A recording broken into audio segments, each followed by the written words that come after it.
نحمده ونصلي على رسوله الكريم اما بعد فاعوذ بالله السميع العليم من الشيطان الرجيم بسم الله الرحمن الرحيم سورة البقرہ آیت نمبر 30 بسم اللہ الرحمن الرحیم وَإِذْ قَالَ رَبُّكَ لِلْمَلَائِكَةِ إِنِّي جَاعِلٌ فِي الْأَرْضِ خَلِيفَةً۔ اور اے نبی صلی اللہ علیہ وسلم تصور میں لائیے جب آپ کے رب نے فرشتوں سے کہا کہ میں زمین میں بڑی شان والا خلیفہ بنانے والا ہوں۔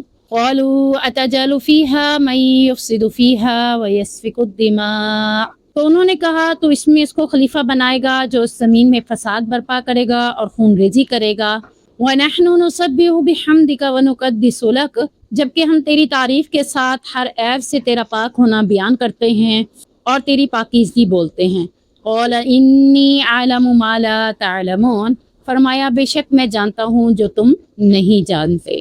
اس آیت سے اللہ تبارک و تعالیٰ انسان کی تخلیق کے حوالے سے بات کر رہا ہے کہ کیسے ہوئی اور کیوں کر ہوئی۔ قرآن پاک میں اللہ تعالیٰ نے انسان کو پیدا کرنے اور اسے بسانے کا ارادہ کرنے کے لیے جب ارادہ کیا تو یہ آیتیں اور اس طرح سے ملتی جلتی آیتیں اللہ تعالیٰ نے نازل کر دی۔ اور اس آیت میں سب سے پہلے اللہ تعالیٰ کس سے مخاطب ہے؟ فرشتوں سے۔ آیت کا پہلا لفظ کیا ہے؟ وَإِذْ۔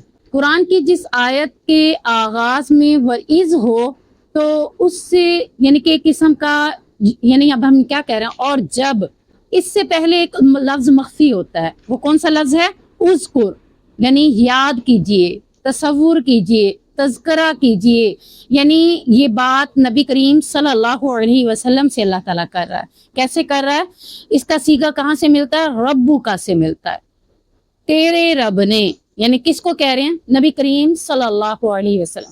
یہاں ربو کا کاف جو ہے یہ کس چیز کے لیے طرف اشارہ کر رہا ہے؟ ضمیر کی طرف، اور ضمیر میں یعنی اس بات کی طرف اشارہ ہے کہ نبی کریم صلی اللہ علیہ وسلم سے اللہ مخاطب ہو کر کہہ رہے ہیں کہ یاد کرو جس وقت تمہارے رب نے کس سے بات کی تھی؟ فرشتوں سے۔ کچھ لوگ کہتے ہیں کہ فرشتوں سے کلام نہیں کیا، جبکہ اللہ تعالیٰ تو بارہا مقام پر فرشتوں سے کلام کرتا آ رہا ہے اور آگے بھی کرتا رہے گا۔ وہ کسی بھی کام کا ارادہ کرتا ہے تو فرشتوں کو کہتا ہے، تو فرشتوں سے کلام اللہ تبارک و تعالیٰ نے کیا ہے اور کر بھی رہا ہے۔ جب تیرے رب نے فرشتوں سے کہا کہ بے شک میں زمین میں ایک خلیفہ بنانے والا ہوں۔ اب یہاں خلیفہ کے حوالے سے جو بات آتی ہے وہ کیا آتی ہے؟ بہت سے لوگ یہ سمجھتے ہیں کہ خلفہ یخلفو یہ استعمال ہوتا ہے نائب میں، یعنی خلیفہ اپنے بعد جانشین ہونا، جیسے باپ کے بعد اس گھر کا وارث کون ہوا؟ اولاد، ٹھیک ہے نا، یہ پھر اولاد کے بعد اگلی اولاد۔ آپ دیکھیں کہ یہ جو جگہ ہیں، یہ جو زمینیں ہیں وہی موجود ہیں۔ آج سے کئی سالوں پہلے پتہ نہیں یہاں کون آباد تھا تو ضرور نا، پھر اس کے بعد نسل در نسل چلتے چلتے آج ہماری باری ہے، کل کسی اور کی باری ہوگی، تو یہ کیا ہوتا ہے؟ جانشین، اپنی جگہ کسی کو جانشین بنا دینا۔ جیسے ہمارے ہاں اکثر کہتے بھی ہیں کہ بڑے بیٹے کو اب جانشین بنایا جائے گا، باپ کی جگہ پر رکھا جائے گا۔ تو یہاں یہ جو خلیفہ ہے اس سے مراد یہ نہیں ہے کہ اللہ تعالیٰ کو کسی چیز کی ضرورت تھی تو اس لیے اس نے خلیفہ بنایا، بلکہ خلیفہ سے مراد ہی یہ ہے کہ انسان کے ساتھ نسل در نسل چلے گی، اس لیے اس کو لفظ خلیفہ استعمال کیا ہے۔ یعنی ویسے ادروائز خلیفہ کس کے لیے ہوتا ہے کہ میرے بعد یہ جانشین بنے گا۔ تو اللہ تعالیٰ کیا کہہ رہے ہیں؟ آدم علیہ السلام کے بعد اگلا نبی جانشین بنا، اس کے بعد اگلا نبی جانشین بنا، یعنی اسی طریقے سے ایک انسان کے بعد دوسرا انسان جانشین بنا، تو یہ آپس میں ایک دوسرے کے خلیفہ بنیں گے۔ تو یہ بات اللہ تعالیٰ نے یہاں پر کی کہ جب اللہ نے فرشتوں سے کہا کہ میں زمین میں پے در پے انسان یا ایک کے بعد دوسرا انسان جانشین بنانے کے لیے میں بنا رہا ہوں، تو انہوں نے کیا کہا؟ قَالُوا أَتَجْعَلُ فِيهَا مَن يُفْسِدُ فِيهَا وَيَسْفِكُ الدِّمَاءَ۔ یعنی اس آیت کے پہلے حصے میں جو بات ہے فرشتوں کی، یہاں سے ایک اور بات بھی معلوم ہوتی ہے کہ اللہ تعالیٰ نے انسان کی تخلیق سے پہلے ہی فرشتوں کی تخلیق کر لی تھی۔ فرشتے پہلے تھے اور انسان بعد میں، اس لیے اللہ تعالیٰ نے فرشتوں کو بنانے سے پہلے کس سے مخاطب ہوئے؟ فرشتوں سے مخاطب ہوئے۔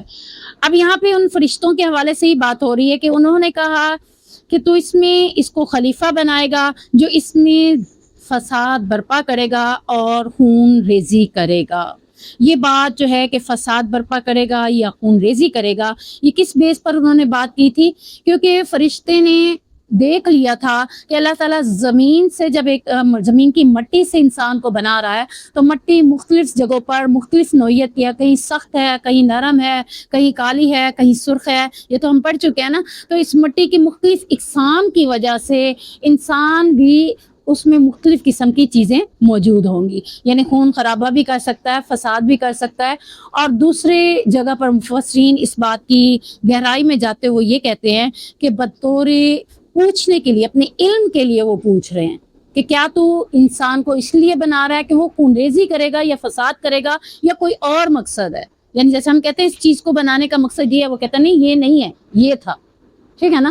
تو اللہ تعالیٰ سے وہ بطور پوچھ بھی رہے، اس میں ایک قسم کا کوشچن بھی ہو سکتا ہے کہ اللہ تو اس لیے بنا رہا ہے کیونکہ ان کے پاس نالج کتنا تھا، جتنا اللہ تعالیٰ نے ان کو دیا تھا، اس سے زیادہ علم ان کے پاس بھی نہیں تھا، وہ بھی غیب کا علم نہیں جانتے تھے۔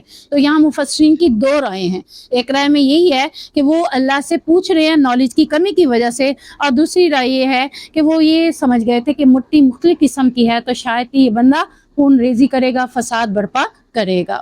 اور پھر انہوں نے اپنی اہمیت کو اجاگر کیسے کیا؟ وَنَحْنُ نُسَبِّحُ بِحَمْدِكَ وَنُقَدِّسُ لَكَ، انہوں نے اپنی اہمیت اس طرح سے اجاگر کی کہ ہم تو تیری تسبیح بیان کرتے ہیں، تیری تعریف کے ساتھ اور تیری پاکیزگی بولتے ہیں۔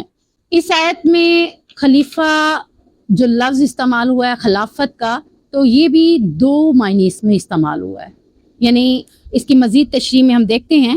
ایک ہوتی ہے خلافت عرضی، زمین پہ خلافت کرنا، ایک ہوتی ہے خلافت حکومت میں، جیسے ہم کہتے ہیں نا کہ دنیا میں حکومت کے لیے بھی کیا آتے ہیں؟ خلافت آتے ہیں۔ اس کے بارے میں نبی کریم صلی اللہ علیہ وسلم نے کیا فرمایا تھا کہ میری امت میں 12 خلیفہ آئیں گے۔ آپ دیکھیں کہ اللہ کے نبی صلی اللہ علیہ وسلم کے بعد کتنے خلیفہ بنے تھے؟ حضرت ابوبکر صدیق بنے، پھر عمر فاروق بنے، تو یہاں تک کہ سلسلہ ابوبکر سے شروع ہو کر جو 12 خلیفہ پر آ کر ختم ہوتا ہے تو وہ عمر بن عبدالعزیز کا یعنی کہ دور تھا جس میں خلیفہ کی معاملے ختم ہو چکے تھے۔ اس کے بعد کیا ہوا تھا؟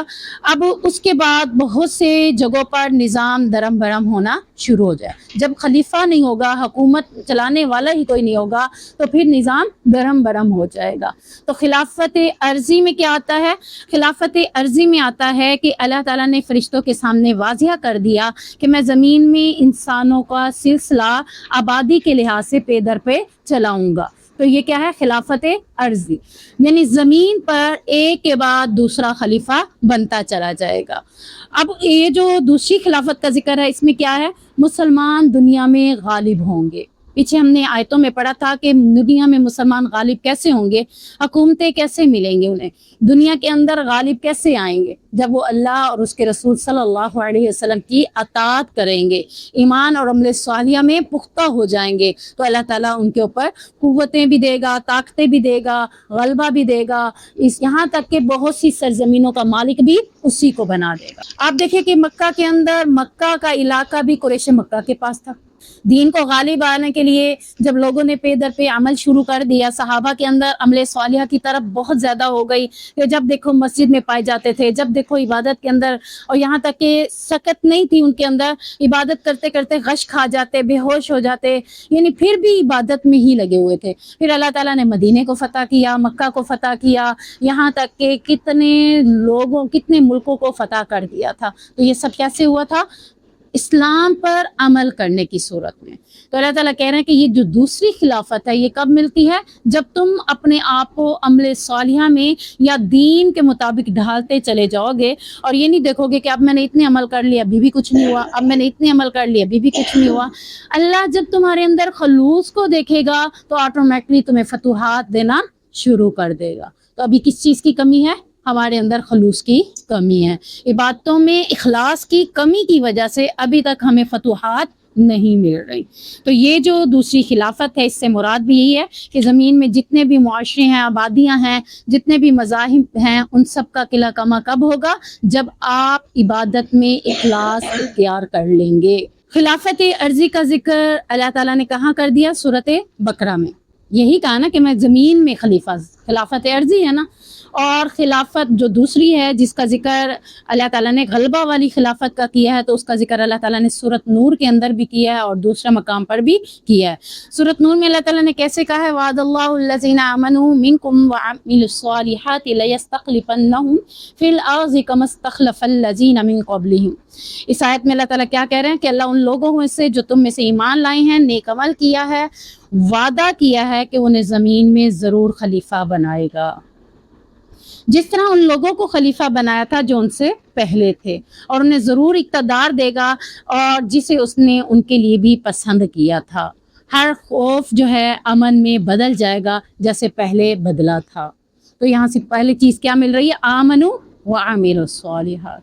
جب تک انسان کے اندر اللہ تعالیٰ یہ چیزیں نہیں دیکھتا، تب تک یہ فتوحات ہمارے اندر اللہ تعالیٰ ہمیں نہیں دے گا۔ تو اس چیز کا ذکر اللہ تعالیٰ نے سورۃ نور کے اندر کر دیا ہے۔ تو یہاں جب انہوں نے کہا کہ وَنَحْنُ نُسَبِّحُ بِحَمْدِكَ وَنُقَدِّسُ لَكَ، کہ ہم بھی تیری تسبیح بیان کر رہے ہیں اور تیری پاکیزگی بیان کر رہے ہیں، تو میں نے تسبیح اور حمد میں آپ کو پہلے بھی فرق بتایا تھا۔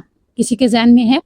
ہم تعریف کرنا یہ تو صحیح ہے، اللہ تعالیٰ کے کمالات کی، صفات کی تعریف کو کیا کہا جاتا ہے، حمد کہا جاتا ہے، اور تسبیح کس کو کہتے ہیں، سبحان اللہ جب پڑھا جاتا ہے اس کو تسبیح بولا جاتا ہے۔ اور سبحان اللہ کب پڑھا جاتا ہے، جب اللہ رب العزت کی بنائی ہوئی چیزوں میں کوئی نقص نظر نہ آئے، نقائص سے پاک ہونا۔ تسبیح کسے کہتے ہیں، نقائص سے پاک ہونا، یعنی ہر نقص سے اللہ تعالیٰ پاک ہے۔ جب ہم آسمان کی طرف دیکھتے ہیں، نظر کرتے ہیں تو اس میں کوئی نقص نظر نہیں آتا، تو منہ سے الحمدللہ نہیں نکلتا، کیا نکلتا ہے، سبحان اللہ۔ اللہ کی قدرت کو دیکھتے ہیں تو کیا نکلتا ہے، سبحان اللہ، یہ کتنا پیارا ہے، کوئی نقص نہیں ہے، کوئی عیب نہیں ہے۔ تو اللہ تعالیٰ کی تعریف ایسی ہے کہ وہ ہر نقص سے پاک ہے۔ تو اس میں ہم کیا کہتے ہیں، ہم تسبیح، یعنی فرشتے کہہ رہے ہیں کہ ہم نے تیری تسبیح بھی کی، ہم نے جان لیا کہ تو ہر قسم کے نقص سے پاک ہے، تیرے اندر کوئی نقص نہیں ہے، یعنی عیب یا کمزوری کسی قسم کی کوئی چیز اللہ کے اندر موجود نہیں ہے۔ اور حمد یعنی اللہ تعالیٰ کی کمال صفات اتنی زیادہ ہیں کہ اس کی تعریف کرنے کو دل کرتا ہے۔ الحمدللہ اللہ نے یہ بھی دے دیا، الحمدللہ اللہ کا شکر ہے کہ اللہ نے یہ بھی ہمارے لیے بنا دیا۔ تو یہاں دونوں ورڈز اپنی اہلیت بیان کرنے کے لیے وہ استعمال کر رہے ہیں۔ کون؟ فرشتے، کہ وہ اپنے آپ کو، جیسے میں کہتی ہوں نا مجھے یہ کر دے، میں ایسے ہوں، میں اپنی اہلیت کو واضح کرتی ہوں نا۔ یعنی اسکول میں یا یونیورسٹی میں آپ کہہ دیتے ہیں کہ میں مانیٹر بننے کے قابل ہوں کیونکہ میرے اندر یہ وصف موجود ہے، تو آپ اپنے آپ کو اہل ثابت کرنے کے لیے اپنی خوبی بتاتے ہیں۔ تو فرشتوں نے بھی اپنے آپ کو اہل ثابت کرنے کے لیے اپنی خوبی بتائی کہ ہم تیرا ذکر بھی کرتے ہیں اور تجھے تیری تسبیحات بھی بیان کرتے ہیں۔ مقصد یہ تھا کہ ہم جتنا علم تو نے ہمیں دیا ہے اسی علم کے مطابق اب تیری حمد و ثنا میں لگے ہوئے ہیں۔ تو اللہ تعالیٰ نے اس کو جواب دیا فرشتوں کو، قال انی اعلم ما لا تعلمون، فرمایا بے شک میں جانتا ہوں جو تم نہیں جانتے۔ یہاں سے اللہ تعالیٰ نے واضح کر دیا کہ فرشتے بھی غیب کا علم نہیں جانتے۔ ان کون جانتا ہے؟ صرف اللہ تبارک و تعالیٰ ہی جانتا ہے۔ فرشتوں کو بھی اتنا ہی علم ہے جتنا علم اللہ تعالیٰ نے فرشتوں کے لائق سمجھا، ان کو اتنا علم عطا کر دیا۔ تو اس آیت کی تفسیر میں مفسرین نے بہت سے قول یا اقوال نقل کیے ہیں، لیکن جن کا خلاصہ یہ ہے کہ جب انسان، یعنی اللہ تعالیٰ نے انسان کو بنانے کا ارادہ کیا تو اللہ تعالیٰ نے امتحان کے لیے اپنی شریعتیں اور کتابیں بھی نازل کر دی۔ یعنی اللہ تعالیٰ چاہتا تھا کہ فرشتے تو نہ شادی کرتے ہیں، نہ بچے ہوتے ہیں، نہ کھانے پینے کا انہیں معاملہ ہے، اس لیے وہ ہمیشہ حمد و تسبیح میں لگے ہوئے ہیں۔ اب اللہ تعالیٰ چاہتا تھا کہ ایک اور مخلوق ہو جو اس میں یہ ساری چیزیں بھی ہوں اور پھر بھی وہ اپنے رب کی عبادت کی طرف آئے، یعنی وہ یہ دیکھنا چاہتا تھا۔ تو اللہ تعالیٰ نے ان کے لیے آزمائش کے لیے شریعتیں بھی بھیجی اور کتابیں بھی بھیجی۔ اسی طرح انبیاء بھی تشریف لائے۔ انبیاء کے تشریف لانے کے بعد کیا ہوا، کسی کو مقام و مرتبہ بلند مل گیا، کسی کو کسی معاملے میں، کسی کو کسی معاملے میں۔ آج کسی کے پاس عقل زیادہ ہے، کسی کے پاس علم زیادہ ہے، کسی کے پاس حکمت زیادہ ہے، کسی کے پاس دانائی زیادہ ہے، کوئی قد میں خوبصورت ہے تو کوئی چھوٹے قد کا ہے۔ ہر ایک وصف جو ہے اللہ تعالیٰ نے ہر انسان کو خود سے عطا کر دیا ہے۔ جس چیز کو اللہ تعالیٰ نے جس چیز کے لیے پسند کیا اس کو اتنا ہی اللہ تعالیٰ نے عطا کر دیا۔ اب ہم یہ نہیں کہہ سکتے کہ اس کی یہ دیکھ کر کہ یہ ایسی کیوں ہے، ویسی کیوں ہے، اللہ تعالیٰ نے اس کو جو خوبیاں دینی تھی وہ خوبیاں عطا کر دی۔ آج ہم اکثر سوچتے ہیں کہ اگر ایک بچہ میرا یہ کر سکتا ہے تو دوسرا کیوں نہیں کر سکتا۔ ضروری نہیں ہوتا کہ ہر بچے میں ایک جیسی کیٹیگریز پائی جائیں، ایک جیسی صلاحیتیں پائی جائیں۔ ایک بچہ کچھ کر رہا ہے تو ضروری نہیں ہے کہ دوسرے بچے کو بھی آپ اسی میں انوالو کثیر کر لیں، یا پھر بچہ آپ کا چاہتا میں یہ کرنا چاہتا ہوں تو آپ کا نہیں، پہلے علم حاصل کرو۔ بچے کا انٹرسٹ نہیں ہے علم میں لیکن وہ دوسرے سکلز میں اس کا انٹرسٹ ہے تو آپ اسے علم کی طرف ہی لگاتے رہیں، نہیں علم حاصل کرو۔ اب آپ بتائیں بچہ علم حاصل کر سکے گا؟ کیونکہ اس کی اتنی منشا ہی نہیں ہے، اس کے اندر وہ صلاحیت ہی نہیں ہے۔ جو صلاحیت اس کے اندر ہے ہم اس کو اجاگر کرنے کی بجائے کیا کر رہے ہیں؟ اس کو دبا رہے ہیں۔ اب وہ نکھرے گا ہی نہیں، سامنے آئے گا ہی نہیں۔ تو جس کے اندر اللہ تعالیٰ نے جو صلاحیت رکھی ہے اس کو نکھرنے دے۔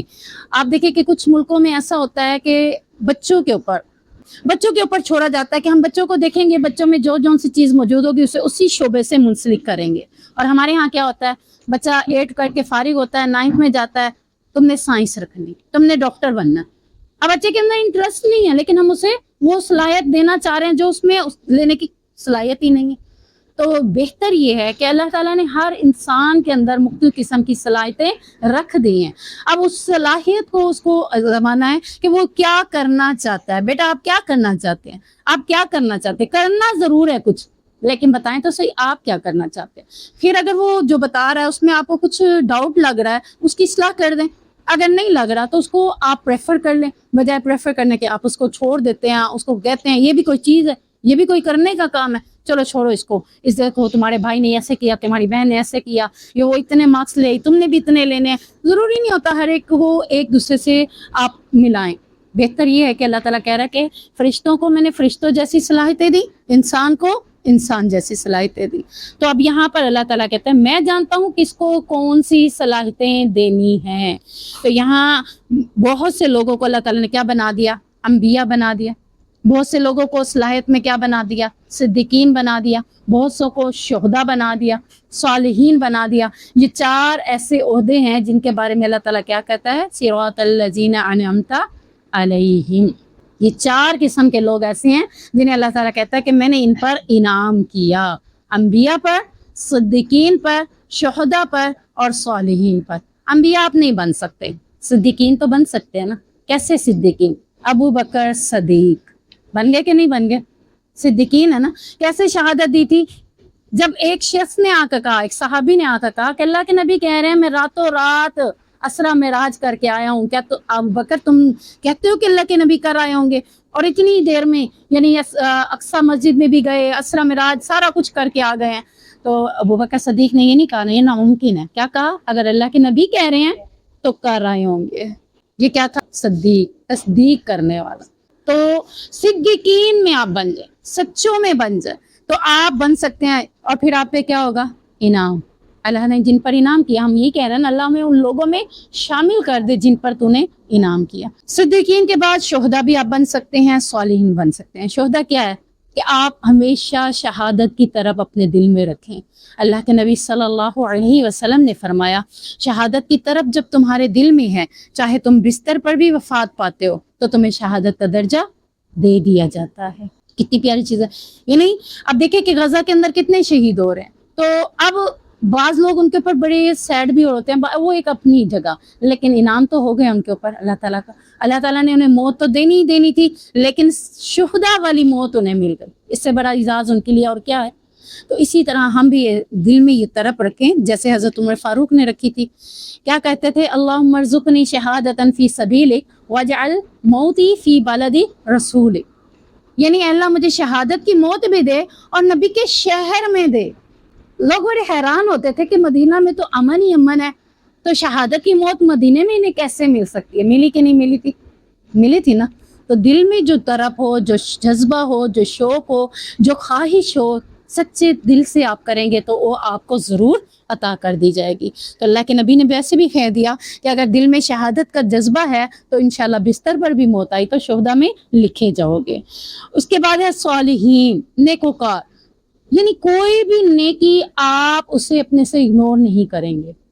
جہاں بھی دیکھیں گے نیکی ہے آپ کرنے کی کوشش کریں گے، چلتے ہوئے، بیٹھے ہوئے، کسی محفل میں، کسی جگہ پر، جہاں بھی آپ کو موقع ملے تو پھر آپ کے لیے اعزاز بن جائے گا کہ یہ صالحین میں سے ہے، یہ نیکوکاروں میں سے ہے۔ تو یہ 3 عہدے ہم اپنا سکتے ہیں، لے سکتے ہیں، کوشش کر سکتے ہیں، تو اللہ تعالیٰ ہمیں ان میں سے بنا دے۔ اب اللہ تعالیٰ نے فرشتوں سے بات کہاں ختم کی؟ انی عالم ما لا تعلمون، جو میں جانتا ہوں تم نہیں جانتے۔ اس کے بعد فرشتوں کے لائق ہی جو تھی وہی انہوں نے کیا، کہ اس کے بعد انہوں نے کوئی کوشچن نہیں کیا، کہ اللہ کہہ رہا ہے میں جانتا ہوں تم نہیں جانتے۔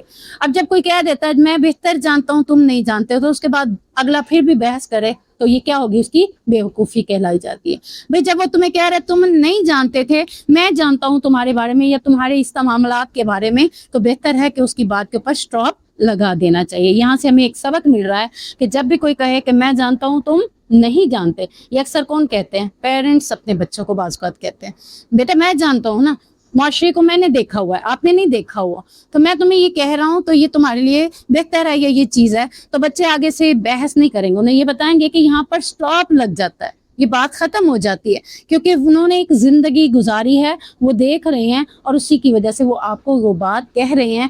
اور اگر بالفرض ان کی بات غلط ہے وہ ایک الگ بات ہے، جب ان کی بات غلط نہیں ہے تو وہاں پر ہمیں چپ کر جانا چاہیے، خاموش ہو جانا چاہیے۔ اگلی آیت دیکھتے ہیں، وَعَلَّمَ آدَمَ الْأَسْمَاءَ كُلَّهَا ثُمَّ عَرَضَهُمْ عَلَى الْمَلَائِكَةِ۔ حضرت آدم علیہ السلام کو بنانے کے حوالے سے مختلف صورتوں کے اندر تذکرہ ملتا ہے کہ اسے کیسے بنایا تھا۔ یہاں صرف یہ تھا کہ آدم علیہ السلام کو میں بنانے لگا ہوں، بات ہوئی، اس کے بعد آدم علیہ السلام کے بعد کیا بات ہو رہی ہے کہ اللہ تعالیٰ نے آدم علیہ السلام کو تمام چیزوں کے نام سکھا دیے۔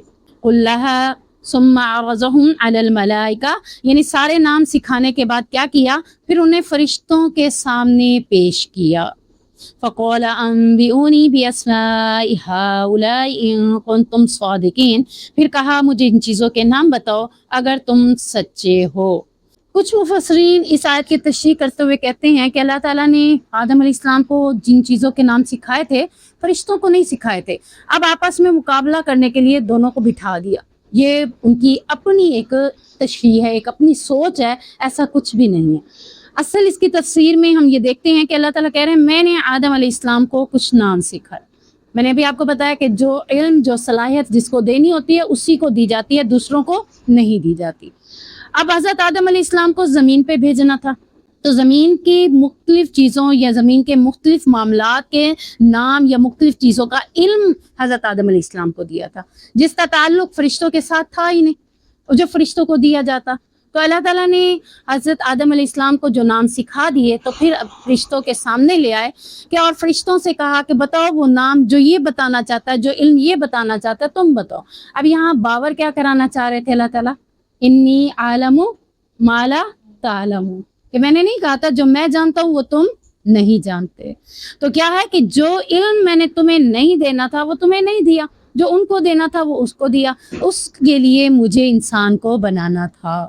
تو یہ انہیں باور کرانا تھا، یہ نہیں ہے کہ آپس میں مقابلے کے لیے اللہ تعالیٰ نے بٹھا دیا، انہیں بھی اللہ نے علم دیا، اس سے بھی اللہ نے علم دیا۔ تو بات یہاں پر یہ آتی ہے کہ روبرو لانے کا مقصد یہ ہے کہ انہیں باور کرایا جائے کہ دیکھو، اب دیکھو کہ میرا بنانے کا مقصد کیا تھا۔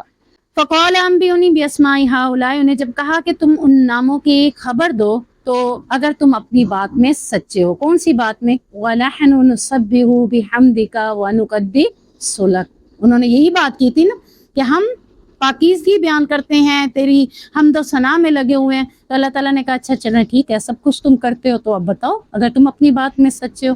تو پھر انہوں نے کیا کہا؟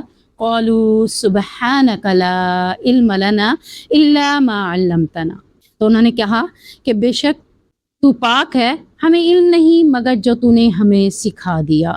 یعنی اب اپنی آپ ہی انہوں نے اعتراف کر لیا کہ واقعی جو تو جانتا ہے وہ ہم نہیں جانتے، ہمیں تو نے جتنا علم سکھایا تھا اتنا ہی علم ہمارے پاس ہے، اس سے زیادہ علم ہمارے پاس نہیں ہے۔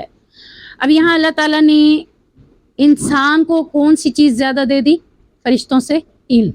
علم کی صلاحیت اللہ تعالیٰ نے فرشتوں سے زیادہ انسان کو عطا کر دی۔ اب یہاں اللہ تعالیٰ نے فرشتوں کو ذکر کرتے ہوئے کہا کہ فرشتوں کے سامنے لے آئے، تو یہاں ایک بات آتی ہے جس کا ذکر اگلی آیات میں بھی چلے گا کہ ابلیس کے بارے میں لوگوں کا کنسیپٹ کیا ہے کہ اگر اللہ تعالیٰ فرشتوں سے کہہ رہا ہے کہ فرشتوں کے سامنے لے کے آ رہا ہے تو ابلیس کون تھا؟ فرشتوں میں سے تھا جنوں میں سے تھا کون تھا؟ حالانکہ اس نے خود ہی کہا تھا کہ میں تو آگ سے بنا ہوا ہوں۔ فرشتوں کو اللہ تعالیٰ نے کس چیز سے بنایا؟ نور سے، اور انسان کو مٹی سے۔ یہ ذہن میں رہے، انسان کو مٹی سے، فرشتوں کو نور سے، اور جنات کو آگ سے پیدا کیا۔ اب یہ واقعتاً ابلیس جنوں میں سے تھا، فرشتوں میں سے نہیں تھا، لیکن یہ فرشتوں کے ساتھ کیوں بیٹھا ہوا تھا؟ اس کا ریزن کیا بتاتے ہیں کہ یہ کثرت عبادت کی وجہ سے یہ اس میں بیٹھ گیا تھا، فرشتوں میں، اور اللہ تعالیٰ جانتا تھا۔ اور یہ مختلف مقامات پر، یعنی جتنا ٹائم اس نے اب تک گزارا تھا حضرت آدم علیہ السلام کی پیدائش سے پہلے، اتنے ٹائم تک یہ مختلف اپنی حالتیں بدلتا رہا، یعنی ایک ہی حالت پر جمع نہیں رہا۔ یعنی یہ نہیں تھا کہ اس میں کیا تھا، اپنے آپ کو بدلنے کی، بار بار بدل دیتا، جیسے کہتے ہیں نا، جس محفل میں بیٹھتے ہیں ویسے بن بیٹھتے ہیں، وہ بھی ایسے ہو جاتا تھا۔ تو یہاں اللہ تعالیٰ جانتا تھا کہ یہ اور اس کی ذریت جو ہے یہ بڑی شرارتی ہے، اور یہ بہت خبائث والے کام کرنے والی ہے آگے، تو اللہ تعالیٰ نے اس لیے اس کو بھی شمار فرشتوں میں کر کے اس کو یہ کام کروایا تھا، کیونکہ انی عالم، کہ وہ جانتا تھا کہ آگے کس کے ساتھ کیا معاملہ میں نے کرنا ہے۔ اس لیے ابلیس بھی فرشتوں کے ساتھ بیٹھا ہوا تھا، اور اللہ تعالیٰ نے آدم علیہ السلام کو جو نام سکھائے پھر اس کے سامنے لے کر آیا، اور انہوں نے کہا کہ ہم اس کے معاملے میں کچھ بھی نہیں جانتے، جو تو نے ہمیں سکھایا بس وہی جانتے ہیں۔ تو یہاں اللہ تعالیٰ انسان کے حوالے سے ایک احسان بتا رہا ہے کہ انسان کو علم کے لحاظ سے فرشتوں پر کیا دے دی؟ برتری دے دی، اور اسی برتری کی وجہ سے ہی اللہ تبارک و تعالیٰ نے انسان کو فرشتوں سے سجدہ کروایا تھا، یعنی برتری کی وجہ سے تھا، عبادت کی وجہ سے نہیں تھا۔ جیسے ہم کہتے ہیں نا، وہ بڑا آیا ہے تو اس سے جھک کے ملو، کچھ لوگوں کے گھروں میں یہ کنسیپٹ ہوتا ہے، اٹھو ان کے آگے جھک جاؤ، ان کے آگے یہ کرو۔ کچھ لوگ تو اتنا زیادہ جھک جاتے ہیں کہ رکوع لگتا ہے رکوع میں چلے گئے۔ یعنی بعض علاقوں میں، بعض گھروں میں، بعض فیملیز میں اس قدر دیکھا گیا ہے کہ بہت زیادہ جھک جانا۔ اتنا نہیں جھکنا چاہیے، کیونکہ جھکنا کس کے لیے؟ اللہ تعالیٰ کے لیے۔ اللہ کے علاوہ کسی اور کے لیے جھکنا جائز نہیں ہے۔ ہاں، ان سے سر پہ ہاتھ پھروانا ہے، بزرگ ہیں، محرم ہے، تو بس اتنا ان کے آگے کریں کہ بس وہ آپ کے سر پر ہاتھ پھیر لیں، نہ کہ اپنے آپ کو اتنا زیادہ جھکا لیں کہ جس میں رکوع کی کیفیت محسوس ہونے لگ جائے۔ میں نے سنا کہ بیعت کی تھی، نہیں کی نا؟ تو پھر آپ صلی اللہ علیہ وسلم اس دور میں نبی تھے، اللہ چاہتا تو نبی کی وجہ سے بیعت کرنے کا حکم دے سکتا تھا کہ عورتیں بھی نبی کے ہاتھ پہ آ کے بیعت کریں، لیکن نہیں۔ اب اسی لیے تو کہا جاتا ہے کہ جب لڑکی بالغ ہو جائے، بلوغت کے مراحل میں فرسٹ پیریڈز ہی اسے آ گئے ہیں، تو اسے چاہیے کہ وہ اپنے آپ کو حجاب میں لے آئے، تاکہ لوگوں کو پتہ چل جائے کہ اب یہ بچی نہیں رہی۔ ہمارے ہاں کیا کہا، نہیں کسی کو پتہ نہیں چلنا چاہیے، ابھی کسی کو بتانا بھی نہیں ہے، کسی کو محسوس بھی نہ ہو کہ تم بڑی ہو گئی ہو۔ جبکہ اسلام کیا کہتا ہے کہ بلوغت کے آثار نظر آنا شروع ہو جائیں تو بہتر ہے کہ وہ اپنے آپ کو حجاب میں لے، اپنے آپ کو پردے کے اندر لے آئے، یعنی آہستہ آہستہ کنارہ کشی کرنا شروع کر دے۔ اب تو بہت سے فیچرز بھی ایسے چل رہے ہیں جس میں بتایا جا رہا ہے کہ آپ اپنے بچوں کو بیڈ اور گڈ ٹچنگ کے بارے میں انہیں بتائیں، اور انہیں بتائیں کہ کس سے آپ نے ملنا ہے، کس سے نہیں ملنا، کس سے پیار لے سکتے ہیں، کس سے نہیں لے سکتے، کیونکہ معاشرے میں اب تو وہ ماحول رہ ہی نہیں گیا جو پہلے ہوتا تھا۔ تو بہتر یہ ہے کہ آپ کسی بھی بزرگ کو بزرگ نہ سمجھیں، کیونکہ مرد کے اندر ہمیشہ خواہشات موجود رہتی، چاہے وہ کسی ایج میں بھی پہنچ جائے۔ آپ مجھے بتائیں کہ اگر ایک مرد ہے، 60 سال ہے، 70 سال ہے، وہ کہتا ہے میں شادی کرنا چاہتا ہوں، بتائیں اس کی سوچ میں جب شادی آتی ہے تو وہ کس طرح کی عورت کو لائک کرتا ہے؟ کیا کہتا ہے کہ میرے لیے کون سی عورت ڈھونڈ کے ہو؟ زیادہ سے زیادہ اس کی کوشش ہوگی کنواری ہو، ان میریڈ ہوگی نا۔ دیکھ، ہم کہیں گے 60 سال اب بوڑھا ہو گیا، ابھی بھی کہتا ہے ان میریڈ ہو، کیا ہے کہ اس کے اندر خواہشات موجود ہیں۔ تو وہ کس انداز میں آپ کو ٹچ کر رہا ہے ہم کچھ بھی نہیں کہہ سکتے۔ تو اس لیے بہتر یہ ہے کہ نامحرم سے کسی بھی صورت میں آپ سر پر بھی پیار نہیں لے سکتے۔ اب یہاں اللہ رب العزت نے جب فرشتوں نے انکار کر دیا تو اللہ نے اگلی آیت کے اندر کیا فرمایا؟ قال یا آدم انبئہم باسمائہم، تو اللہ تعالیٰ نے فرمایا اے آدم علیہ السلام ان فرشتوں کو ان چیزوں کے نام بتاؤ۔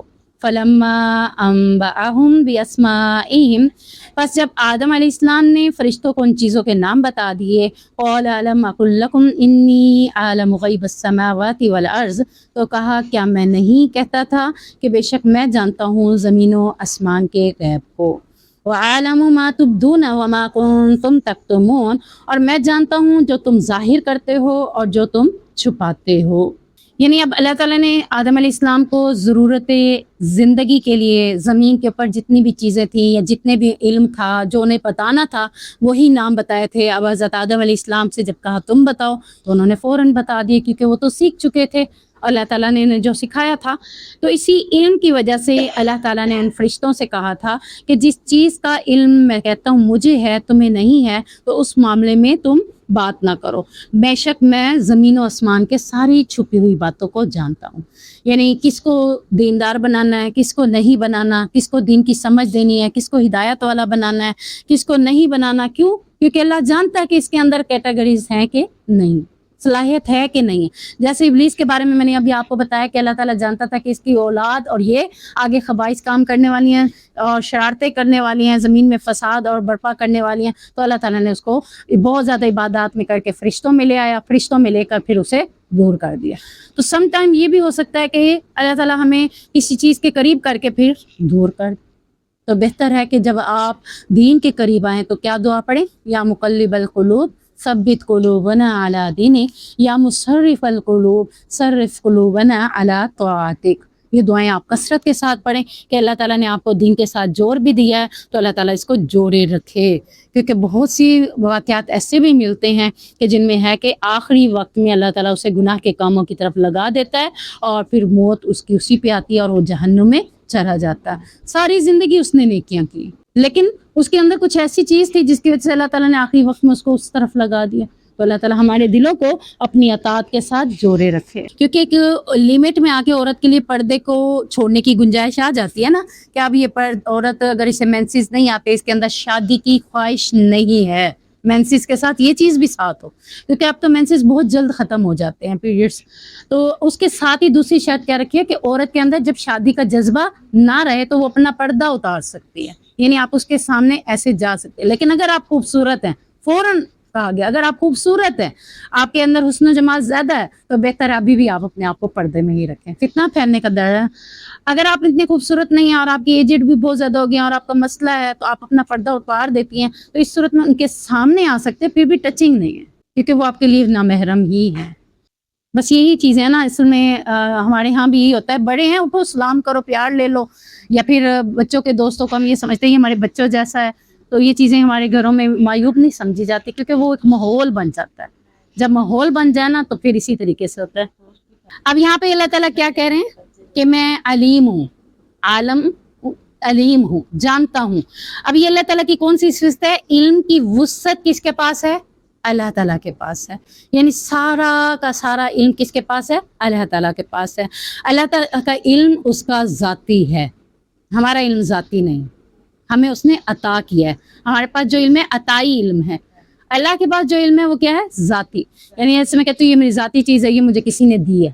تو ہمارے پاس جتنا بھی علم ہے کس نے دیا ہے؟ اللہ تعالیٰ نے دیا.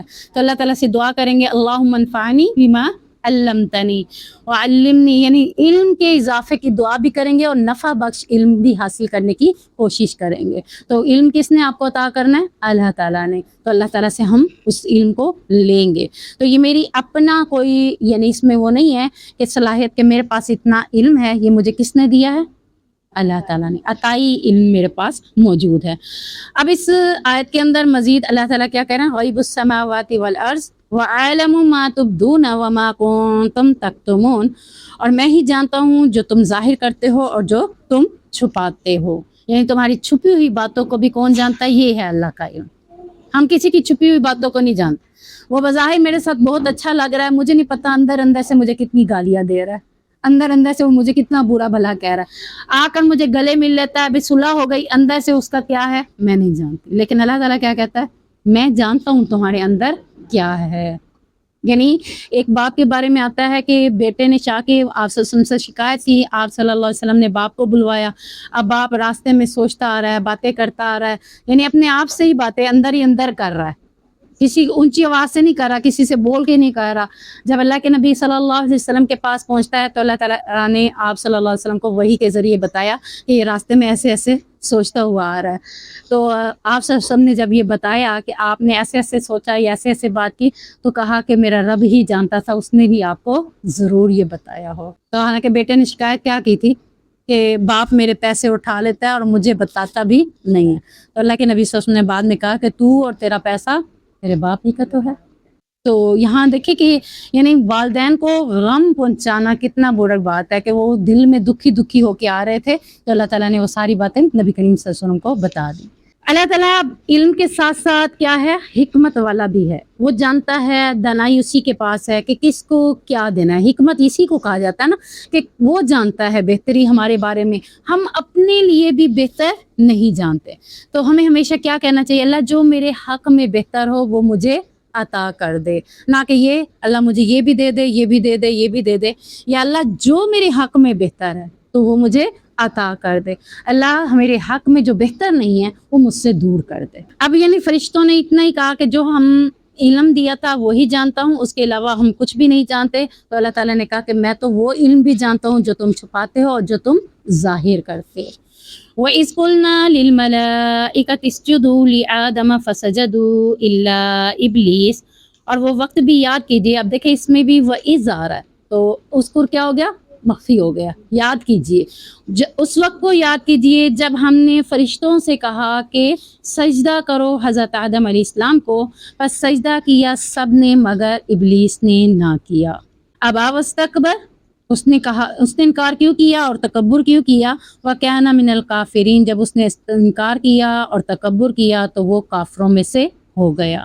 اب اللہ تعالیٰ اس آیت میں حضرت آدم علیہ السلام اور ان کی اولاد کے اوپر اپنا احسان جتلا رہے ہیں. کون سا احسان جتلا رہے ہیں کہ یاد کرو اس وقت جب میں نے تمہارے باپ کو بڑی بڑی فضیلتیں عطا کر دی تھی. کون سی فضیلتیں عطا کی تھی؟ پہلی فضیلت اس نے یہ عطا کر دی کہ انسان کو فرشتوں سے زیادہ علم عطا کر دیا. دوسری فضیلت اس نے کون سی دی؟ سجدے کی، کہ فرشتے کو کبھی سجدہ نہیں کروایا جاتا بلکہ فرشتوں سے ہی حضرت آدم علیہ السلام کو سجدہ کروایا. یہ کیا تھا؟ برتری دینا، یعنی یہ زیادہ برتر ہے اور یہ کمتر ہے. اب یہاں پر ہم یہ نہیں دیکھیں گے کہ اللہ تعالیٰ نے انسان کو ہی سجدہ کیوں کروایا. اللہ کا حکم ہے، اللہ کا حکم جو بھی وہ کر دے ہمارے لیے کیا ہے، ہم اس کو سر تسلیم ہم کر دیں. ہمیں یہ نہیں ہے کہ اس نے یہ حکم کیا تو ہم یہ کیوں کریں، یہ ہمارے لائق نہیں ہے. یہ کون کرتا ہے؟ ابلیس، ابلیس کے چیلے. اور اب کون، اس کے ساتھ اور مزید کون؟ ابلیس کے دوست، ابلیس کے ساتھی جو ہم میں سے بن چکے ہیں. جب بھی اللہ کوئی حکم کرے تو ہمیں اس کے آگے چوں چرا کرنے کی ضرورت نہیں. ہمیں یہ دیکھنا ہے کہ حکم کس کا ہے، ہمیں یہ نہیں دیکھنا کام کیا ہے، ہمیں یہ دیکھنا ہے کہ حکم کس کا ہے. اسی طرح سیم آپ دیکھیں کہ اگر آپ کو آپ کے پیرنٹس کوئی کام بتاتے ہیں تو آپ نے یہ دیکھنا کہ یہ کام میں کر سکوں گی یا نہیں کر سکوں گی، یہ مشکل ہے تو آپ میں کیوں کروں. نہیں، آپ نے یہ دیکھنا ہے کہ آپ کو حکم کون دے رہا ہے. اللہ تعالیٰ نے اپنے بعد کس کا عہدہ رکھا ہے؟ والدہ، والدین کا، دونوں کا. جہاں بھی دیکھے ذکر کیا تو اللہ تعالیٰ نے اپنی عبادت کے بعد فوراً کیا کیا؟ وَبِالْوَالِدَيْنِ إِحْسَانًا. تو آپ نے اللہ کے حکم کے دیکھنے کے بعد یہ دیکھنا ہے کہ آپ یہ کر سکتے ہیں یا نہیں کر سکتے. یہ نہیں دیکھنا، یہ دیکھنا ہے کہ آپ کو کہہ کون رہا ہے.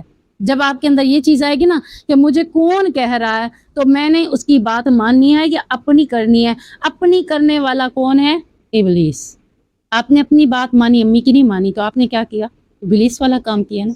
اللہ تعالیٰ کہتا ہے کہ اے ابلیس تو نے کیوں نہ سجدہ کیا، تجھے بھی تو میں نے سجدہ کرنے کا حکم دیا کیونکہ تو فرشتوں میں بیٹھا ہوا تھا تو تجھے بھی حکم ساتھ تھا، تو نے سجدہ کیوں نہیں کیا. اس نے کیا کہا؟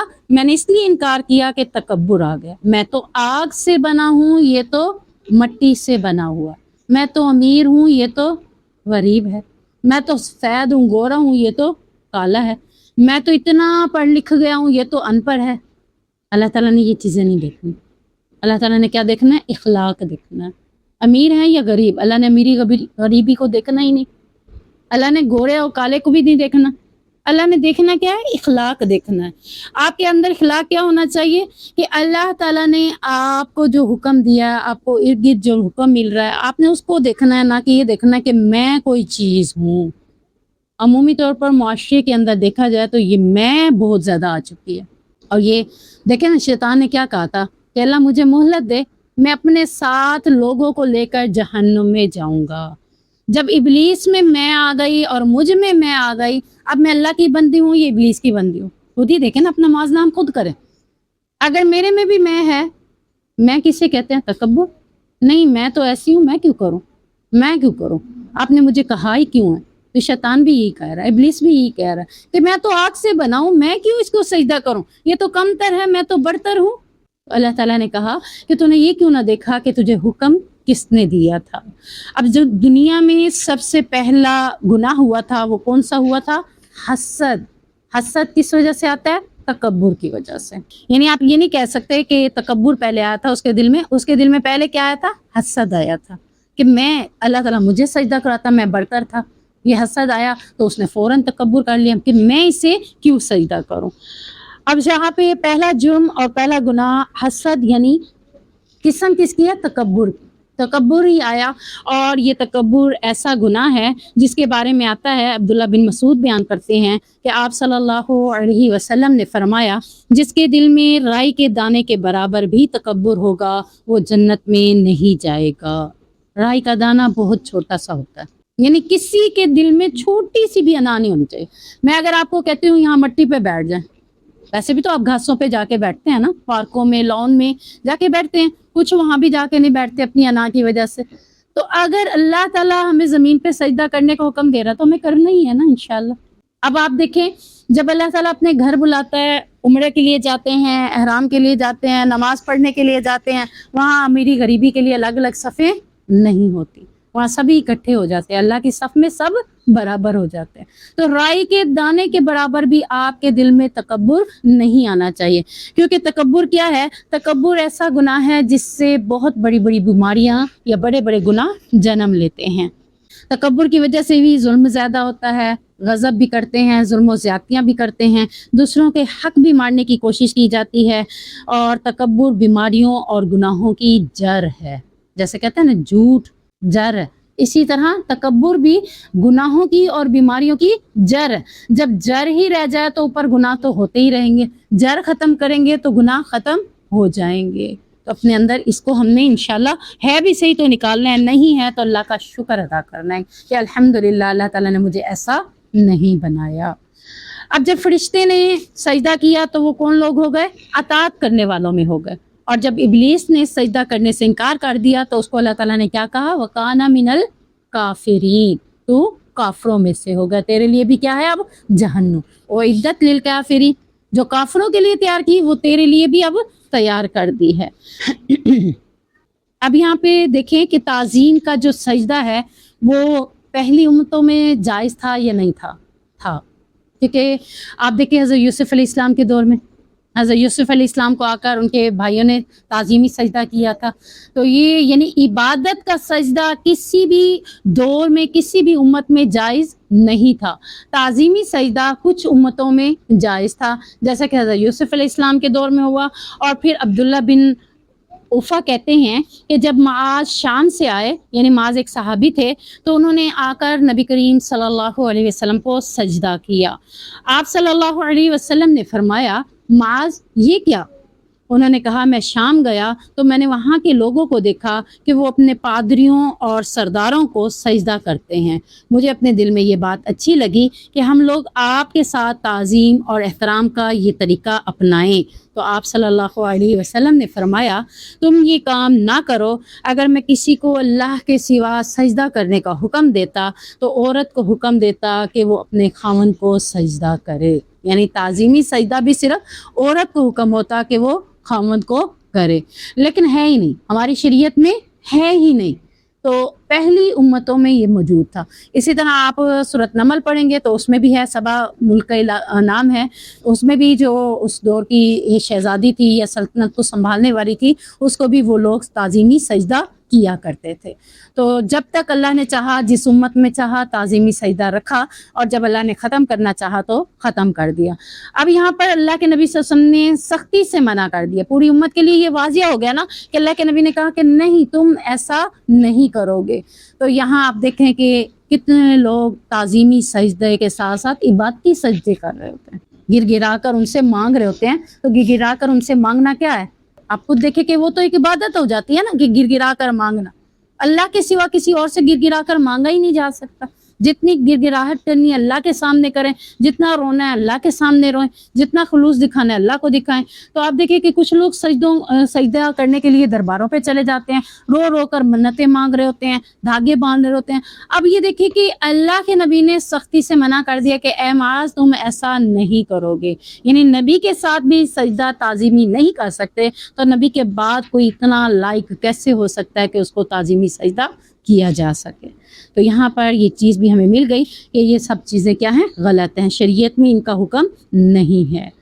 اب ابلیس اور حضرت آدم علیہ السلام کا قصہ آگے چلاتے ہوئے دیکھتے ہیں کہ ابلیس کو اللہ تعالیٰ نے کافروں میں شمار کر دیا، تو اس کے بعد آگے سلسلہ کیا جڑا کہ اللہ تعالیٰ نے حضرت آدم علیہ السلام کے ساتھ معاملہ کیا کیا، وَقُلْنَا يَا آدَمُ اسْكُنْ أَنْتَ وَزَوْجُكَ الْجَنَّةَ وَكُلَا مِنْهَا رَغَدًا حَيْثُ شِئْتُمَا، اور ہم نے کہا اے آدم علیہ السلام تم اور تمہاری بیوی جنت میں رہو اور دونوں اس میں سے جہاں سے چاہو جی بھر کر کھاؤ، وَلَا تَقْرَبَا هَٰذِهِ الشَّجَرَةَ فَتَكُونَا مِنَ الظَّالِمِينَ، اور اس درخت کے قریب بھی نہ جانا ورنہ تم دونوں ظالموں میں سے ہو جاؤ گے۔ حضرت آدم علیہ السلام کو تو اللہ نے پیدا کیا، اب بیوی کہاں سے آ گئی؟ بیوی کو کیسے پیدا کیا؟ سورۃ اعراف کے اندر ذکر آتا ہے خَلَقَكُم مِّن نَفْسٍ وَاحِدَةٍ وَخَلَقَ مِنْهَا زَوْجَهَا، سورۃ نساء میں آتا ہے۔ یعنی سورۃ نساء میں اللہ تعالیٰ نے کیا کہا؟ اللہ تعالیٰ نے سب انسانوں کو حضرت آدم علیہ السلام کی یعنی جان سے پیدا کیا اور اس کی بیوی کو بھی اسی میں سے پیدا کیا۔ آدم علیہ السلام کو مٹی سے پیدا کیا اور اس کی بیوی کو انہی میں سے پیدا کیا۔ اب دیکھیں کہ سورۃ اعراف میں آتا ہے وَجَعَلَ مِنْهَا زَوْجَهَا لِيَسْكُنَ إِلَيْهَا، کہ آدم سے ہی ان کی بیوی کو بنایا تاکہ وہ اس کے ساتھ سکون حاصل کر سکیں۔ یعنی اب یہاں پر دو جگہوں پر ذکر مل گیا کہ حضرت آدم علیہ السلام سے ہی ان کی بیوی کو پیدا کیا گیا۔ اس کے علاوہ قرآن مجید کے علاوہ تورات میں بھی اور دوسری کتابوں میں بھی موجود ہے کہ حضرت آدم علیہ السلام کی بیوی کو حضرت آدم علیہ السلام کی پسلی سے پیدا کیا گیا تھا، اور مفسرین کہتے ہیں کہ بائیں پسلی سے بنایا گیا تھا۔ اما ہوا ان کا نام تھا، حدیث میں آتا ہے، اور اللہ تعالیٰ نے اس کے بارے میں یعنی یہی کہا ہے کہ عورت کے بارے میں اللہ کے نبی صلی اللہ علیہ وسلم نے فرمایا کہ تم عورتوں کے ساتھ اچھا سلوک کرو۔ اب یہاں ہمارے دلوں میں ایک بات آ رہی ہوگی کہ پتہ نہیں ہمارے خاوند کیوں نہیں ایسے بن سکتے۔ اب یہ حدیث پڑھتے جائیں گے، سنتے جائیں گے، اور ہمارے دل میں کئی باتیں ایسی آئیں گی کہ ہمارے خاوند ایسے۔ وہ کہتے ہیں کہ اگر تم اپنے خاوند کو اچھا یعنی بہت جنت کا شہزادہ دیکھنا چاہتے ہو، پہلے تم خود تو شہزادی بنو۔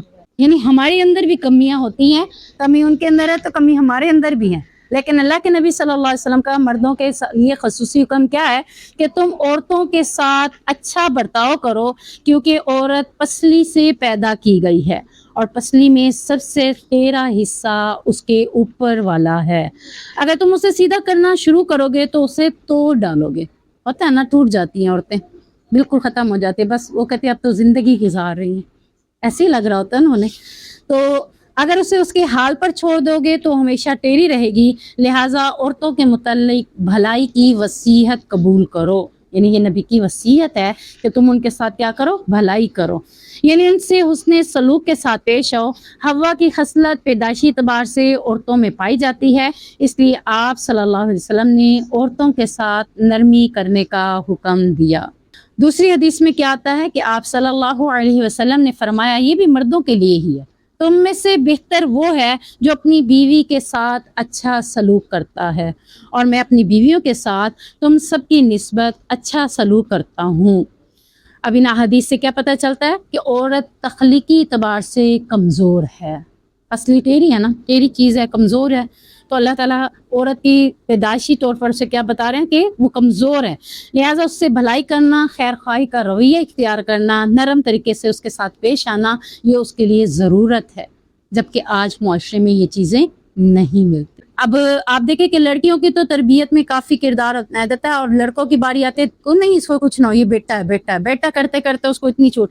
پھر میں یہاں پہ ہمیشہ ایک نصیحت کرتی ہوتی ہوں کہ اگر مجھے اچھا خاوند نہیں ملا، بالفرض آپ کی سوچ ہے کہ اس میں یہ چیز کی کمی ہے، یہ چیز، یعنی آپ کی ساس نے آپ کے بیٹے کی تعمیر میں اچھا کردار اپنایا نہیں ہے، تو آپ بھی تو کسی کو اپنا بیٹا دیں گی، اس کی تعمیر آپ اسی انداز میں کر لیں، اس کا کردار اس انداز میں بنا لیں، اس کو یہ حدیثیں بتا دیں۔ یعنی اگر آپ کا زور ادھر نہیں چلا تو آپ ادھر تو کریں کہ آپ اگلی عورت کے لیے تو آسانی پیدا کریں، یعنی یہ آپ کا کام ہے۔ اگر وہ مائیں سلطان ایوبی پیدا کر سکتی ہیں، عمر فاروق پیدا کر سکتی ہیں، جرنیل پیدا کر سکتی ہیں، بڑے بڑے بہادر شاہ سوار پیدا کر سکتی ہیں، تو آپ کیوں نہیں؟ وہ بھی تو مائیں تھی نا جو کہتی تھی کہ دیکھو اپنے سینے پہ تم زخم کھا لینا لیکن نبی کو کوئی آنچ نہ آنے دینا۔ تو آج ہم بھی اپنی بچوں کی تربیت ایسے کر سکتے ہیں۔ اس میں سب سے پہلی چیز کیا ہے؟ پریگننسی سے ہی یہ معاملات چلتے ہیں۔ ہمیں سے اکثر لوگ بعد میں تربیت کرتے ہیں، تو ایک عیسائی عورت سے کسی نے کہا کہ تمہیں کتنے سال کا بچہ دیا جائے کہ تم اس کو عیسائی بنا لو گی؟ اس نے کہا کہ مجھے پہلے تو تم یہ پوچھنے والا بھی اتنی دیر سے یعنی بہت لمبی بات کر رہا ہے، تم مجھے پریگننسی والی عورت دو، یہ پیدا ہوتا بچہ دو، کیونکہ جو چیز پریگننسی میں چلتی ہے نا وہی چیز آپ دیکھیں کہ پریگننسی کے دوران آپ جو کام کریں گے نا آپ کے بچے میں وہی صلاحیتیں موجود ہوں گی۔ آپ دنیا کی طرف ہوں گی تو بچہ دنیا دار بنے گا، آپ دین کی طرف آئیں گی تو بچہ دیندار ہوگا۔ میری ایک اسٹوڈنٹ ہے ماشاءاللہ، پریگننسی میں ہی وہ مجھ سے پڑھتی رہی کیونکہ مکمل ہونے والا تھا، تو کہا باجی چھوڑ دوں گی تو بڑا مشکل ہو جائے گا، میں پڑھتی ہوں، پڑھتی رہی ماشاءاللہ مکمل ہو گیا۔ آج اس کی باقی 2 بیٹیاں ایک سائڈ پہ رکھ لو، وہ بیٹی ایسے اب بھی سی تقریریں کرتی ہے، اب بھی سی اس کے اندر، یعنی کہ وہ کہتی باجی مجھے سکھا رہی ہوتی ہے، الٹا یہ اثر ہوتا ہے۔ اب ایک اور عورت ہے، وہ ہماری دوست تھی، تو وہ کہتی تھی کہ میں ہر پریگننسی میں کچھ نہ کچھ صورت یاد کرتی ہوں۔ یہ وجہ کیا ہے؟ وہ کہتی تاکہ میرے بچے کے اندر یہ صلاحیت موجود ہو، قرآن کو سیکھنے والا، قرآن کو یاد کرنے والا ہو۔ یعنی آپ کی پریگننسی ہمیں کیا کہا جاتا ہے؟ بیڈ ریسٹ کے اوپر وہ کچھ بھی، اب کیا بیڈ ریسٹ ہے، رسالے پڑھے جا رہے ہیں، بیڈ ریسٹ ہے، گندی چیزیں دیکھی جا رہی ہیں، وہی اثر بچے کے اوپر پڑنا ہے۔ بچہ بھی سست ہے، کاہل ہے، کچھ کرنے والی صلاحیتیں نہیں ہیں، بچہ آج کچھ کر ہی نہیں سکتا ہے، گلاس اٹھا کے ادھر رکھ کے اس کو ایسے لگتا ہے جیسے کوئی میں نے پتھر اٹھا کے رکھ دیا۔ کیوں؟ میں خود اس وقت ایسی تھی۔ تو بہتر یہ کہ ہم مائیں، یعنی تم مجھے اچھی مائیں دو، میں تمہیں معاشرہ، بہترین معاشرہ تمہیں دوں گا۔ تو بہترین معاشرہ مائیں بناتی ہیں انشاءاللہ۔ تو اپنے بیٹوں کی تربیت ہم نے انشاءاللہ اسی حدیثوں کے ساتھ کرنی ہے۔ یعنی میں کہوں کہ یہ میرے لیے حدیثیں کیوں ہیں؟ یہ تو مردوں کے لیے، تو اب آپ کو پتہ چل گیا کہ میرے لیے کیوں ہے، کیونکہ میرے پاس بھی تو 2-3 مرد ہوں گے جن کی میں نے تربیت کرنی ہے، تو انشاءاللہ ان کو اس نہج پہ دکھانا کہ عورت کے بارے میں اللہ کے نبی نے اس طرح سے، یعنی شادی سے پہلے نصیحتیں کریں، بار بار کریں، اٹھتے بیٹھتے بھی عورت کے معاملے میں ڈرو، عورت کے ساتھ بھلائی کرو، اور آپ سسم کا رویہ بتائیں کہ وہ اپنی بیویوں کے ساتھ کیسے رہتے تھے۔ تو یہ چیزیں بچوں کے اندر آپ ڈالیں گی تو انشاءاللہ بہترین ہو جائیں گی۔ اب یہاں اللہ تعالیٰ نے مرد کو ہی حاکم بنایا ہے، اس کو 2 وجہ کی وجہ سے اسے فضیلت زیادہ دے دی، یعنی تعظیمی سجدہ کے لیے عورت کو جو حکم دیا جا رہا ہے تو اس کی وجہ کیا ہے کہ مرد کو اللہ تعالیٰ نے حاکم بنایا، عورت پر فضیلت عطا کی ہے۔ حاکم کیسے؟ کہ عورت کی ساری ذمہ داری مرد کے اوپر۔ آپ دیکھیں کہ غیر مسلم علاقوں میں یہ جو بات ہوتی تھی کہ عورت اپنا کمائے گی، مرد اپنا، یعنی وہ اگر شادیاں بھی کر لیتے ہیں نا، دوستیاں تو دوستیوں میں بھی بہت کچھ کر لیتے ہیں، لیکن اگر شادی بھی کر لیتے ہیں تو ان میں شادی میں بھی مرد بیوی کا خرچہ نہیں اٹھاتا، دونوں اپنا خرچہ خود اٹھاتے ہیں، اپنا کھانا پینا خود کرتے ہیں۔ جبکہ اسلام اتنا پیارا دین ہے کہ وہ مرد کے ذمہ لگا رہا ہے کہ عورت کا سارا نان و نفقہ کس کے ذمہ ہے؟ مرد کے ذمہ، پہنانا ہے، کھلانا ہے، اچھا دینا ہے، یہ سب کچھ مرد کی ذمہ داری ہے، اس لیے مرد کو کیا ہے؟ فضیلت ہے عورت کے اوپر۔ دوسری وجہ یہ ہے کہ اللہ تعالیٰ نے اسے حاکم اور ذمہ دار بنایا ہے۔ کیسے؟ کہ وہ اپنے گھر میں اپنے عورت کے اوپر بھی یعنی کہ معاملات کو ہینڈل کر کے رکھے۔ اس کے ساتھ ایک حدیث ملتی ہے جس میں آتا ہے کہ وہ مرد دیوس ہے۔ کون سا مرد دیوس ہے؟ جس کی بیوی بے حیا بن کے گھر سے نکل رہی ہو۔ اب جب عورت پردے کے بغیر نکلے گی تو مرد حاکم ہے نا، مرد ہی ڈانٹے گا تو عورت بہتر آئے گی نا۔ اب مرد خود ہی کہے کہ بغیر چادر کے آؤ، بغیر دوپٹے کے آؤ، تو مرد کون سا ہے؟ وہ دیوس ہے، بے غیرت جسے کہا جائے۔ حدیث میں اس کے لیے دیوس کا لفظ استعمال ہوا ہے کہ وہ مرد جس نے نہ اپنی بیٹی کو مینر سکھایا نہ اپنی بیوی کو، ظاہری بات ہے اس کے اندر میں ہے وہ دیکھے، کیونکہ اگر یہ نہیں سکھائے گا تو یہی عورت اپنے خاوند کو بھی، اپنے بیٹے کو بھی، اپنے بھائی کو بھی، اپنے باپ کو بھی جہنم میں لے جائے گی۔ عورت ایک ہے، 4 رشتوں کو جہنم میں لے جائے گی۔ سب سے پہلے عورت کی تربیت میں باپ کا ہاتھ تھا، باپ نے ذمہ داری ادا نہیں کی تو بھائی کی ذمہ داری تھی، بھائی نے بھی نہیں کی تو اب خاوند کی تھی، خاوند نے بھی نہیں کی تو بیٹا سمجھا دے، بیٹے نے بھی نہیں کی تو چاروں کو اپنے ساتھ جہنم میں لے جانے کا باعث بنے۔ بہت سے مرد ایسے ہوتے ہیں نا، یہ تم نے کیا پہن رکھا ہے جو اسے چینج کر کے ہو، ہمیں اس وقت بڑا برا لگ رہا ہوتا ہے، دیکھو اس لیے تو مجھے اچھا پہننے۔ اب وہ کیا ہے؟ وہ اپنے لیے وہ حاکم ہے نا، وہ ذمہ دار ہے نا، آپ کے حوالے سے اس سے باز پرس ہوگی کہ تمہاری بیوی کیا کرتی تھی، تم نے اس کے ساتھ کیا کیا۔ تو ان معاملات کے حوالے سے وہ بھی اس سے باز پرس ہوگی، بتایا جائے گا، اس لیے وہ حاکم ہے۔ اور دوسرا نان و نفقی کے حوالے سے ہے کہ اس لیے اس کی فضیلت مردوں کی عورتوں پر زیادہ ہے۔ آگے دیکھیں اللہ تعالیٰ نے آدم علیہ السلام کو بیوی سے یعنی حمّا حوا پیدا کرنے کے بعد حکم کیا دیا تھا کہ تم دونوں جنت میں جاؤ اور رہو، یعنی تم اور تمہاری بیوی دونوں جنت میں جاؤ۔ اب اللہ تعالیٰ نے پیدا کرنے کے بعد انہیں جانوروں کی طرح نہیں چھوڑ دیا تھا، تم اور تمہاری بیوی، زوج کا لفظ استعمال کیا نا، پتہ چلا کہ خاوند اور بیوی کا درجہ بھی اللہ تعالیٰ نے دے دیا تھا انہیں کہ یہ دونوں آپس میں خاوند بیوی ہیں، تم اس سے کیا کرو، سکون حاصل کرو۔ اب یہاں پہ یعنی کہ پتہ چلتا ہے کہ اللہ نے انسان کو اشرف المخلوقات اس بیس پر بھی بنایا ہے کہ اللہ نے انسان کو یہ عقل و شعور دیا ہے کہ وہ رشتوں کی پاسداری کرتا ہے۔ جانور اس طرح کے معاملات کے لیے کبھی بھی کوئی ایسا نہیں ہے، نہ وہ کوئی بہن ہے، نہ بھائی ہے، نہ ان کا کوئی اس طرح کا تعلق ہوتا ہے۔ تو اللہ تعالیٰ نے ان دونوں کو ایک مقدس رشتے میں باندھ کر معاشرے کو برباد ہونے سے بچا لیا، کیونکہ معاشرہ آگے اسی سے چلنا تھا نا۔ اگر یہ دونوں میاں بیوی نہ بنتے، کچھ اور ہوتا، یعنی لڑکا لڑکی ہوتے یا کچھ بھی رکھتا، تو معاشرہ آگے کیا چلتا، برباد ہی ہونا تھا معاشرے کے اندر۔ تو اگر میاں بیوی نیک ہوں گے تو آگے معاشرہ بھی بہتر ہوگا اور نسلوں کی بھی حفاظت ہوگی۔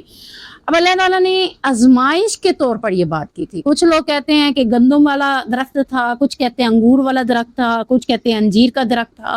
یہ صرف اسرائیلی روایات ہیں، حدیث میں ان کا کوئی ذکر نہیں۔